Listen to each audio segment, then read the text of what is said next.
আসসালামু আলাইকুম। শুভ বিকেল। কেমন আছেন সবাই? আশা করি নিশ্চয়ই ভালো আছেন। আহ, সবসময় তো সকালে আমি লাইভে আসি। তো আজকে ব্যস্ততার জন্য তো আসা হয়নি। এখন বিকেলে প্রায় 4টা বেজে গেছে, একেবারে বিকেল। জানালা দিয়ে দেখছিলাম যে পশ্চিম দিকে সূর্য হেলে পড়েছে। চমৎকার একটি আকাশ এবং চমৎকার একটি সূর্যে গোধূলি আসবে সামনে। আহ, সুন্দর একটা বিকেল। এই বিকেলে আহ, আমাদের একটা কি হয়, আমরা যারা অফিসে থাকি বা খাবার পরে একটু তন্দ্রা মতো আসে, তারপরে একটু গ্রিন টি বা র টি আমরা খেতে পারি, যেটা স্বাস্থ্যের জন্য অনেক উপকারী। তো এই র টিটা একটু ক্লান্তিটা আপনাদেরকে দূর করে দিবে।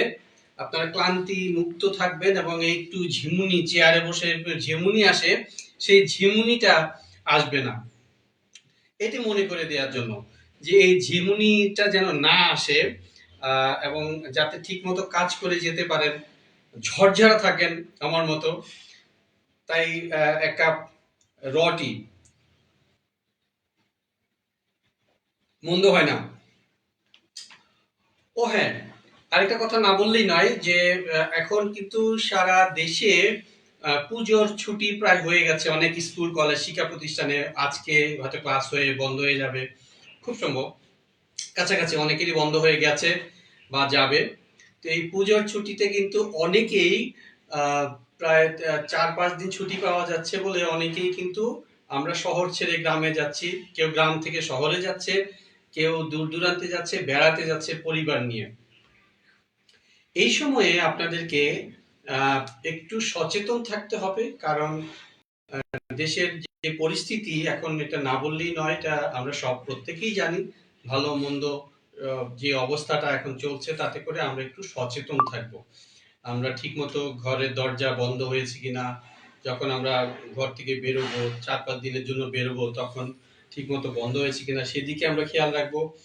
একই সাথে আমরা দেখব যে লাইট ফ্যান এগুলো সুইচ বন্ধ হয়েছে কিনা। তারপরে যাদের গ্যাসের সিলিন্ডার ব্যবহার করেন, এই সিলিন্ডারটা নজলটা বন্ধ করে দিবেন, যাতে কোনো গ্যাস লিক না হতে পারে। তারপরে একটা জিনিস কাজ করবেন, এটা অনেকেই করে না, আহ, যেটা রান্নাঘরের জানালা একটুখানি খোলা রাখবেন। যাদের সিলিন্ডার ব্যবহার করেন বা গ্যাসের চুলা বা গ্যাস ব্যবহার করেন, তাদের হবে কি, এই জানালাটা একটুখানি একটুখানি খোলা রাখবেন, যাতে আলো বাতাস চলাচল করতে পারে, যাতে গ্যাস জমা যদি কোনো কারণে, আল্লাহ না করুক কোনো কারণে যদি গ্যাস লিক হয়, যেন এই সিলিন্ডারটা কোনো রকম ক্ষতির কারণ হয়ে না দাঁড়ায়।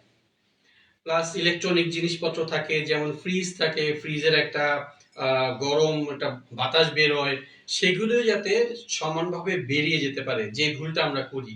কারণ 4-5 দিন আমরা যখন বাড়িতে থাকবো না, তখন সব সব বন্ধ করে দিয়ে যায়, একটু কোনো দিক দিয়ে একটু ভেন্টিলেশনের জন্য কিছু খোলা রাখি না, যার ফলে আমরা যখন যেদিন ফিরে আসবো, সেই দিন যখন লাইট সুইচ অন করব বা ফ্যান চালাতে যাব, বিদ্যুৎ দিব, তখন এই যে ঘরের মধ্যে গ্যাস সিলিন্ডার, গ্যাস জমা হয়ে রইলো বা ফ্রিজে যে গরম বাষ্পটা রয়ে গেল, সেটা দুর্ঘটনার কারণ হয়ে দাঁড়ায়।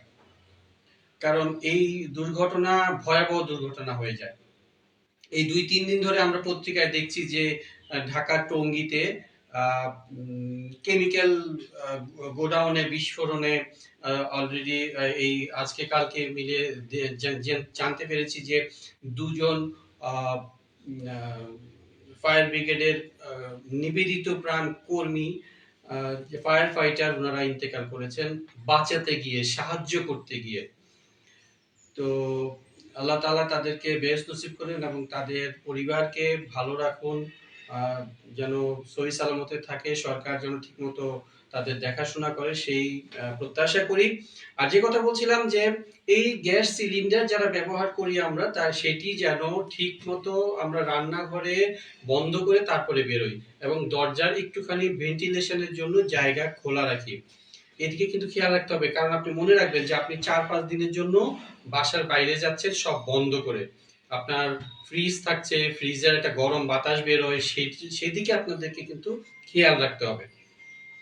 আর যারা সকালে ঘুম থেকে ওঠেন, যারা সকালের পাখি, আলহামদুলিল্লাহ যারা ফজরের নামাজ আমরা পড়ি, আমরা কিন্তু ইতিমধ্যে জেনে গেছি যে আস্তে আস্তে কুয়াশা পড়ছে রাতের বেলা।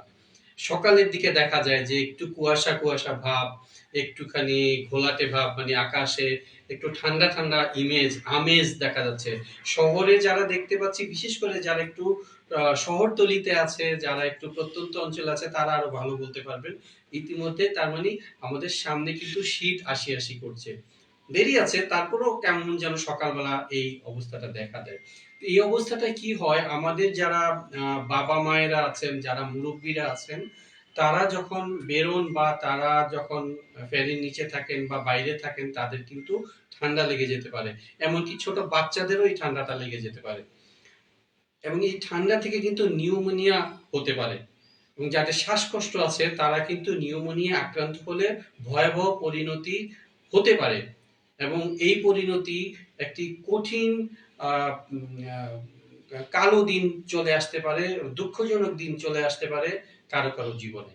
সেটি যেন না হয়, সবার দিকে আপনাকে খেয়াল রাখতে হবে, আপনার নিজেকেও আপনার দিকে খেয়াল রাখতে হবে, যেন এই নিউমোনিয়া, এই ডেঙ্গু বা এই জাতীয় কোনো রোগে বা ঠান্ডাজনিত কোনো রোগে আপনার সন্তান, আপনার বাবা মা, আপনার স্ত্রী অথবা স্বামী যেন আক্রান্ত না হন, অথবা আপনার নিকট কেউ যার শ্বাসকষ্ট আছে, যার ঠান্ডার সমস্যা আছে, উনি যেন এই অবস্থায় না পড়েন।